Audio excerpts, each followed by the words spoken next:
आज के मॉडर्न जमाने में दुनिया भर में बहुत सारी चीजें हो रही हैं, कुछ अच्छी और कुछ बुरी। अच्छी चीजें अक्सर आपको ऊपर ऊपर से देखने के लिए मिल जाती हैं और ज्यादातर लोग इसमें शामिल होना चाहते हैं, लेकिन कुछ चीजें ऐसी भी हैं जो इस समाज को तबाह करने की क्षमता रखती हैं और इसीलिए इन्हें दुनिया से छुपा कर रखा गया है। इनफैक्ट मुझे तो लगता है कि इन चीजों के बारे में ना जानना आपके लिए सही है, क्योंकि आपके दिमाग में नेगेटिविटी नहीं आएगी। लेकिन आज के जमाने में इन चीजों के बारे में नहीं जाने बिना रहना भी एक बेवकूफी है, क्योंकि आपको दुनिया का एक अंदाजा होना चाहिए ताकि आप अलर्ट रह सको और फिर आप इन चीजों के बारे में जानकर खुद को मजबूत बना सकोगे और सही गलत में एक सटीक अंतर भी कर सकोगे।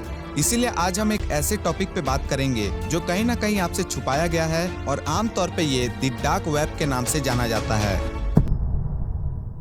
ज्यादातर लोग इंटरनेट के बारे में सोचते हैं कि वो इंटरनेट पर सिर्फ उनके डे टू डे काम ही कर सकते हैं, जैसे वीडियोस देखना, न्यूज़ चेक करना, सोशल मीडिया यूज करना, ऑनलाइन बुकिंग्स करना एसेट्रा। लेकिन ये वही दुनिया है जो आप सरफेस पर देखते हो।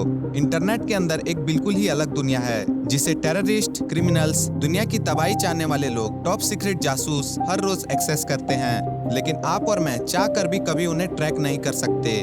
ना सिर्फ हम, बल्कि दुनिया के सबसे बेस्ट से बेस्ट पुलिस एजेंसीज भी नहीं। लेकिन अब सवाल ये है कि ये लोग हैं कौन और इंटरनेट से उनका क्या लेना देना है। तो इसे कुछ इस तरह से समझो, जो इंटरनेट साइट्स हम रोज यूज करते हैं गूगल क्रोम के थ्रू, ये बस इंटरनेट का एक छोटा सा हिस्सा है। एक्सपर्ट्स के मुताबिक आप इंटरनेट का सिर्फ 4 से 10% हिस्सा ही इस्तेमाल कर पाते हैं अपने ब्राउजर और सर्च इंजन के थ्रू।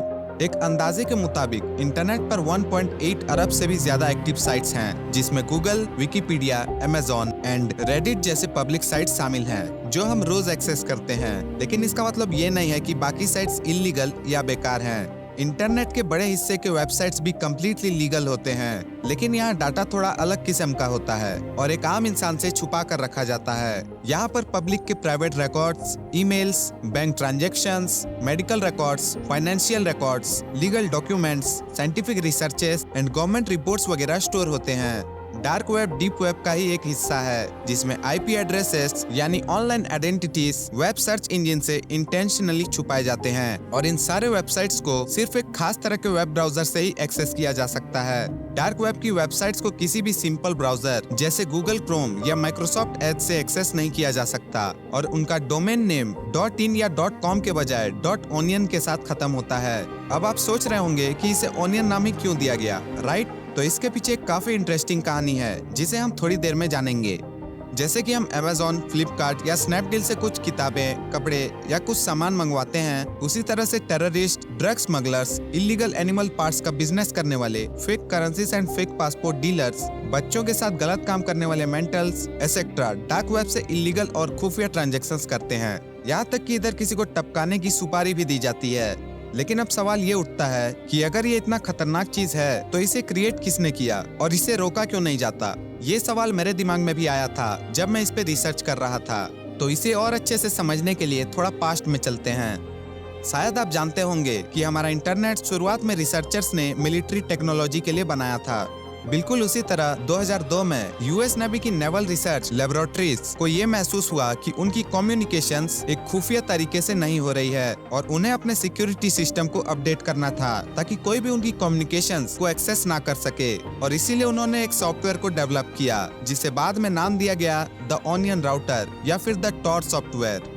जैसे कि प्याज यानी ऑनियन में बहुत सारे लेयर्स होते हैं और वो सारे लेयर्स कर्व्ड होते हैं, सीधे नहीं। वैसे ही डेटा भी इस नेटवर्क में एक कनेक्शन से दूसरे कनेक्शन तक स्ट्रेट नहीं जाएगा, बल्कि दुनिया भर के कनेक्शन से रीराउट होते हुए जाएगा और इसीलिए यूजर को ट्रेस कर पाना ऑलमोस्ट इम्पॉसिबल हो जाता है। और डार्क वेब में तुम सिर्फ टॉर यानी कि द ऑनियन राउटर के थ्रू ही वेबसाइट्स को एक्सेस कर सकते हो और बिल्कुल ऐसे ही डार्क वेब यूजर्स के लोकेशंस और उनका आईपी एड्रेस को छुपा के रखता है ताकि उन्हें ट्रैक ना किया जा सके और कोई उनके ब्राउजिंग हिस्ट्री का पता ना लगा सके। वैसे तो स्टार्टिंग में ये सॉफ्टवेयर सिर्फ मिलिट्री इंटेलिजेंस और कम्युनिकेशंस के लिए था, लेकिन बाद में यूएस मिलिट्री ने ये सॉफ्टवेयर कुछ ऐसे इररेस्पॉन्सिबल और सेंसर्ड कंट्रीज जैसे चाइना, नॉर्थ कोरिया और ईरान के रेबल्स को दे दिया ताकि वो यूएस की सरकार के साथ सीक्रेटली कम्युनिकेट कर सकें। और फिर धीरे धीरे वो वहाँ से लीक होने लगा और आज डार्क वेब को हर तरह के लोग यूज करते हैं, अच्छे भी और बुरे भी, लेकिन शायद मोस्टली क्रिमिनल्स। हमारे ही देश इंडिया में डार्क वेब के वेबसाइट्स एक्सेस करना इल्लीगल नहीं है, लेकिन उन्हें यूज करके किसी भी तरह की क्रिमिनल एक्टिविटी करना इल्लीगल है। डीप वेब और उसके अंदर के डार्क वेब सिर्फ टॉर ब्राउजर में चलते हैं और इसका यूज ज्यादातर प्रोफेशनल हैकर्स करते हैं। अगर हम टॉर के through unsecured dark websites access करते हैं तो आपके डिवाइस के हैक होने की संभावना बहुत ज्यादा होती है। अब डार्क वेब में इलीगल एक्टिविटीज तो होती ही हैं, लेकिन उसमें कुछ कंस्ट्रक्टिव बट सीक्रेट काम भी होते हैं, जैसे कि किसी वर्ल्ड क्लास टेक्नोलॉजी या साइंटिफिक रिसर्च की ब्लूप्रिंट्स को गलत लोगों से सेफ एंड सिक्योर रखना। लेकिन ये सब काम टेक्निकली एक्सपर्ट लोग ही कर सकते हैं और ये सब काम एक एवरेज पर्सन के बस की नहीं है। अब अगर आप पर्सनली मेरी बात सुनो तो मैं आपको यही कहना चाहूंगा कि डार्क वेब से आप दूर ही रहो, क्योंकि अगर तुम्हें नहीं पता कि तुम क्या कर रहे हो तो ये तुम्हारी लाइफ में बहुत सारी बिन बुलाए प्रॉब्लम्स लेकर आ सकता है। अगर कोई इंसान टॉर ब्राउजर डाउनलोड कर भी लेता है जो कि फ्री सॉफ्टवेयर है, इवन फिर भी उसे पता नहीं चलेगा कि उसे जाना कहाँ है।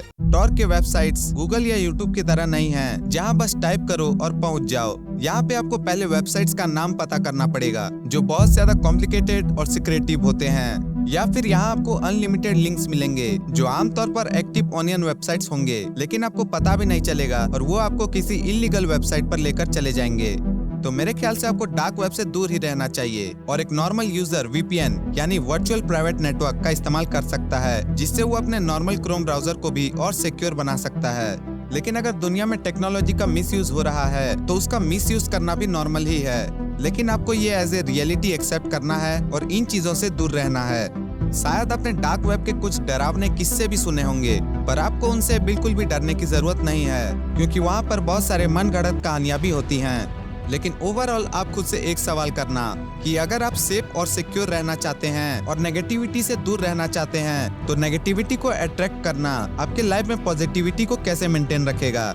इस वीडियो को मैं इसी सवाल के साथ खत्म करता हूँ, और अगर आपको ये वीडियो पसंद आई तो बिना कंजूसी किए लाइक कर देना, क्योंकि इस समय मुझे आपका सपोर्ट चाहिए ताकि हम और ऐसे वीडियोस बना सकें। अगर आपके घर में भी कोई बच्चा है जो दिन भर मोबाइल पे लगा रहता है तो आपको ये वीडियो जरूर देखनी चाहिए, इससे पहले कि बहुत देर हो जाए।